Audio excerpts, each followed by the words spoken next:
Praise lord. ప్రభువును రక్షకుడైన యేసుక్రీస్తు పరిశుద్ధ నామమునకు మహిమ కలుగును గాక. మీ అందరికీ కూడా యేసునామం పేరిట వందనాలు.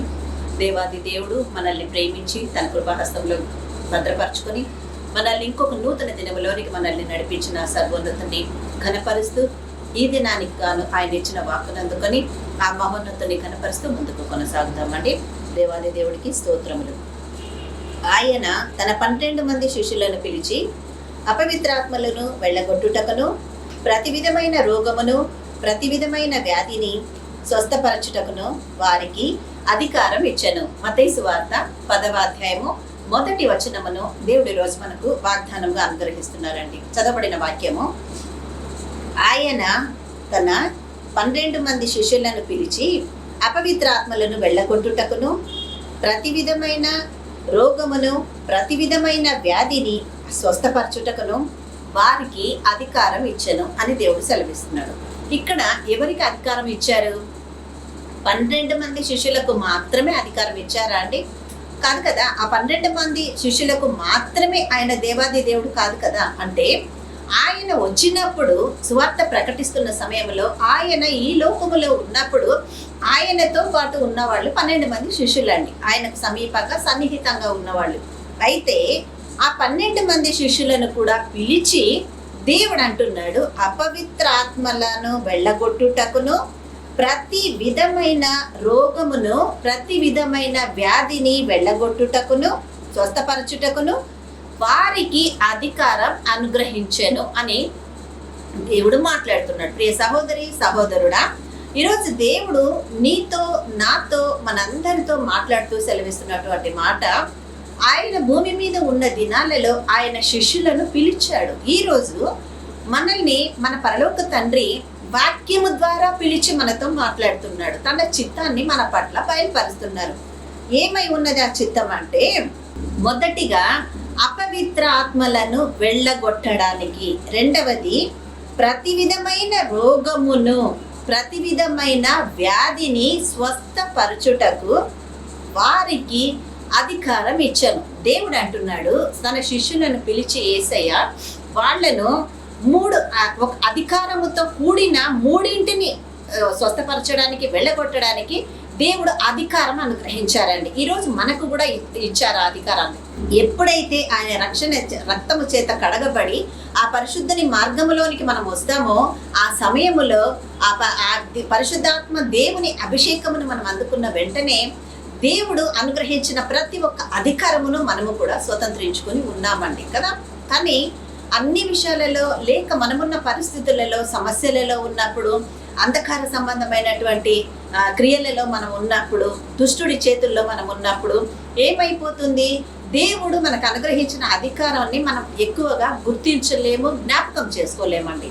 అటువంటి సమయంలో మళ్ళీ ఈరోజు దేవుడు వచ్చి మనకు జ్ఞాపకం చేస్తున్నాడు. ప్రియ సహోదరి సహోదరుడా, నువ్వున్న నీ పరిస్థితుల్లో దేవుడు నీతో మాట్లాడుతున్నాడు. ఏ స్థితికి నువ్వు ఈరోజు బాధపడుతున్నావో, ఏ స్థితిలో కృంగిపోతున్నావో, ఏ స్థితిలో ఉండి నువ్వు నాకు ఆశీర్వాదం లేదు, ఆటంకపరచబడుతున్నాను అని అనుకుంటూ ఉన్నావేమో సహోదరుడా, ఈరోజు నీ దగ్గరికే వచ్చి దేవుడు మాట్లాడుతున్నాడు. అక్కడ తన శిష్యులను పిలిచాడు. దేవుడు పిలిచి అపవిత్ర ఆత్మలను వెళ్ళగొట్టుటకును, ప్రతి విధమైన రోగమును, ప్రతి విధమైన వ్యాధిని స్వస్థపరచుటకును. ప్రతి విధమైన అంటే ఈరోజు ఒక వ్యాధి రాగానే, అమ్మో ఈ వ్యాధి వచ్చేసింది, దీనికి ఇంకా మందే లేదేమో, ఇంక ఇది వచ్చిందని అంటే మరణానికి దారి తీస్తుంది, సో మా వాళ్ళని మేము ఎక్కడ పోగొట్టుకుంటామో, ఇంకా మేము ఎక్కడ చూడకుండా అయిపోతాము అన్న లాస్ట్ స్టేజ్లోనికి వాళ్ళు వెళ్ళక ముందే, వాళ్ళ రోగం వెళ్ళక ముందే మన ఆలోచనలు వెళ్ళిపోతాయండి. దేవుడు ఏమంటున్నాడు? ప్రతి విధమైన అపవిత్రాత్మలను వెళ్ళగొట్టుటకును, ప్రతి విధమైన రోగమును, ప్రతి విధమైన రోగమును, ప్రతి విధమైన వ్యాధి అంటే ప్రతి విధమైన వ్యాధి అంటే ఈ వ్యాధినే నేను బాగు చేస్తా, లేక ఇంకొక వ్యాధిని నేను బాగు చేయలేను, లేక ఇంకొక వ్యాధి నాకు అసాధ్యమైనది అని దేవుడు ఏదైనా చెప్తున్నాడా అండి? లేదు కదా. ఆయన అంటున్నాడు, నాకు అసాధ్యమైనది ఏదైనా ఉందా అని అడిగాడు కదా మనం ప్రార్థన చేసే మన పరలోక తండ్రి. మరి అన్నప్పుడు నీకు ఆ అధికారాన్ని, తనకున్న అధికారాన్ని నీకు ఇచ్చేసాడు కదా దేవుడు. ఆ అధికారాన్ని నీకు ఇచ్చినప్పుడు దేవుడు మాట్లాడుతున్న మాట ఏమై ఉంది? దేవుడు అంటున్న మాట ఏమై ఉంది? ముందుగా అపవిత్ర ఆత్మలను వెళ్ళగొట్టడానికి దేవుడు అధికారం ఇచ్చాడు. అంటే మొదటి అధికారం ఏమి ఇచ్చాడు మనకు? అపవిత్ర ఆత్మలను వెళ్ళగొట్టడానికి అధికారం ఇచ్చాడు. రెండవది, ప్రతి విధమైన రోగమును కొన్ని సంవత్సరాలు బట్టి నిన్ను పట్టి పీడిస్తుందేమో వదలకుండా, కొన్ని సంవత్సరాలను బట్టి నువ్వు మానసికంగా శారీరకంగా దేవునిలో సమాధాన పడలేని స్థితిలో రోగముతో ఉండి కృంగిపోతున్నావేమో, దేవుడు అంటున్నాడు ప్రతి విధమైన రోగమును, ప్రతి విధమైన వ్యాధులను స్వస్థపరచుటకును అని అంటున్నాడు. అంటే ప్రతి విధమైన వ్యాధి, నీకు రోగముల మీద అధికారం ఇచ్చాడు, వ్యాధుల మీద అధికారం ఇచ్చాడు, అపవిత్ర ఆత్మలను వెళ్ళగొట్టుటకు అధికారం ఇచ్చాడు. ఆ దేవాది దేవుడు ఈరోజు నీకు వచ్చి, ఈరోజు నా నామమున నువ్వు ఏది అడిగినా నేను చేస్తాను అని సెలవిస్తున్నా ఆ పరలోక తండ్రి నీకు దేని మీద అధికారం ఇచ్చాడు?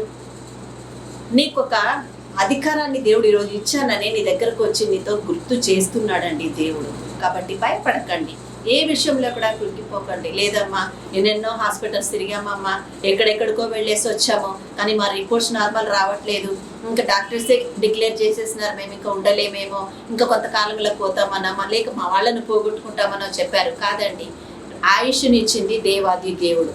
సో రోగము మన అవివేకతను బట్టి మనం తెచ్చుకుంటున్నామేమో, కానీ వచ్చిన ఆ రోగం మీద కూడా దేవుడు నీకు అధికారం ఇచ్చి ఉన్నాడు. ప్రతి విధమైన వ్యాధిని స్వస్థపరచడానికి దేవుడు నీకు అధికారం ఇచ్చి ఉన్నాడు. నీకున్న అధికారాన్ని నువ్వు జ్ఞాపకం చేసుకో. కాబట్టి విశ్వాస సహితమైన ప్రార్థన దేవుడికి సన్నిధికి చేరుతుంది అని అన్నప్పుడు, ఆ విశ్వాస సహితమైన ప్రార్థన నీలో ఉన్నప్పుడు, నీకు ఇచ్చిన అధికారాన్ని నువ్వు ఉపయోగించినప్పుడు మాత్రమే దేవుని అధికారాన్ని బట్టి, దేవుడి నామాన్ని బట్టి నువ్వు స్వస్థత పొందుకోగలవని దేవుడి రోజు నీతో మాట్లాడుతున్నాడు. కాబట్టి ధైర్యంగా ముందుకెళ్దాం, ఆయన కృపలో వర్ధిల్లుతూ ఆయన మహిమపరచుదాం. దేవుడి గొప్ప వాక్యమును మనందరి జీవితాలలో ఫలింపచేసి మహిమ పొందును గాక. ఆమేన్. ప్రార్థన చేసుకుందాం. హల్లెలూయా, హల్లెలూయా, హల్లెలూయా, హల్లెలూయా, హల్లెలూయా, హల్లెలూయా. స్తోత్రం, స్తోత్రం, స్తోత్రం, స్తోత్రం. దేవా నీకు వందనాలు, స్తుతులు తండ్రి. మహోన్నతుడా, మహాగణుడా, పరిశుద్ధుడా నీకు స్తోత్రములు నాయన. మమ్మల్ని మిక్కిలిగా ప్రేమించి ఆదరించు ప్రభా, నీకు ఇచ్చిన నీ పరిశుద్ధ వాక్యము ద్వారా మమ్మల్ని దర్శించినందుకు మీకు స్తోత్రములు. విన్న వాక్యాన్ని మాలో నీరుకట్టి ఫలింపచేయండి. వాక్యానుసారముగా జీవించే విశ్వాసమును కూడా మాకు దయచేయండి. అధికారముతో కూడినటువంటి ఆజ్ఞను మాకు ఇచ్చి ఈరోజు ముందుకు నడిపిస్తున్నావు నా దేవా, నీకు స్తోత్రం. అవునయ్యా, అపవిత్రాత్మలను వెళ్ళగొట్టడానికి, ప్రతి విధమైన వ్యాధి మీద, రోగము మీద మాకు అధికారం ఇచ్చేసానని నువ్వు మాట్లాడావు. ఏ బిడ్డలైతే ఈరోజు వ్యాధి బాధల్లో ఉండి కృంగిపోతున్నాయన, ఈరోజు నలిగిపోతున్నారు, ఈరోజు వారికి ఇచ్చిన అధికారమును మీరు వారికి గుర్తు చేసి ముందుకు నడిపించమని ప్రార్థిస్తున్నాను నా యేసయ్య. తండ్రి మీకే వందనాలు ప్రభా. ఎగ్జామ్స్ రాస్తున్న బిడ్డలను మీరు జ్ఞాపకం చేసుకోనండి. ఇంటర్ బిడ్డలకు మీ హస్తమును తోడుగా ఉంచి ఆశీర్వదించండి నా యేసయ్య. అయ్యా, వారికి జ్ఞానమును దయచేయండి, జ్ఞాపక శక్తిని దయచేయండి తండ్రి. మీకే వందనాలు, మీకే స్తుతులు, స్తోత్రములు చెల్లిస్తున్నాను ప్రభా. దైవజనులను జ్ఞాపకం చేసుకోనండి, సువార్థికులను, సేవకులను జ్ఞాపకం చేసుకొని వారి పరిచర్యలను ఆశీర్వదించి అంచెలంచెలుగా మీరు ఎదిగించి మహిమ పొందమని ప్రార్థిస్తున్నాను నా తండ్రి. నా దేవా, యవన బిడ్డలను జ్ఞాపకం చేసుకోనండి. ఆర్థిక ఇబ్బందులతో ఉన్న వారికి ప్రభా అయ్యా సమృద్ధిని దయచేయండి. అప్పుల భారముతో ఉన్న వారికి విడుదల దయచేయండి నా యేసయ్య. సమస్తమంతను మీకే స్తుతి, మహిమ, ఘనత, ప్రభావములు ఆరోపించుకుంటూ మిమ్మల్ని మాత్రమే హెచ్చించి మమ్మల్ని మేము తగ్గించుకుంటూ యేసుక్రీస్తు అతి పరిశుద్ధమైన నామమున మా ఈ ప్రార్థన మీ ఆశీర్వాదముగా మేమందరము కూడా అడిగి పొంది ఉన్నాము మా తండ్రి. ఆమేన్, ఆమేన్, ఆమేన్. హల్లెలూయా. అందరికీ ప్రైజ్లాడండి. దేవాది దేవుడు ఈ వాక్యము ద్వారా మీరు ఆదరించబడి ఉంటే దయచేసి అనేకులకు ఈ వాక్యాన్ని షేర్ చేయండి. ఇంతవరకు ఈ ఛానల్ ఈరోజు ఎవరైనా కొత్తగా చూస్తుంటే దయచేసి ఛానల్ను సబ్స్క్రైబ్ చేసుకోండి. మా పరిచర్య కొరకు, మా కొరకు కూడా ప్రార్థించమని మీ అందరినీ ప్రార్థన సహాయం కూడా కోరుకుంటూ దేవుడు మీ అందరినీ ఆశీర్వదించి దీవించును గాక. ఆమేన్. నూతన సృష్టిగా చేసి నీ పాత్రగా నన్ను మలచి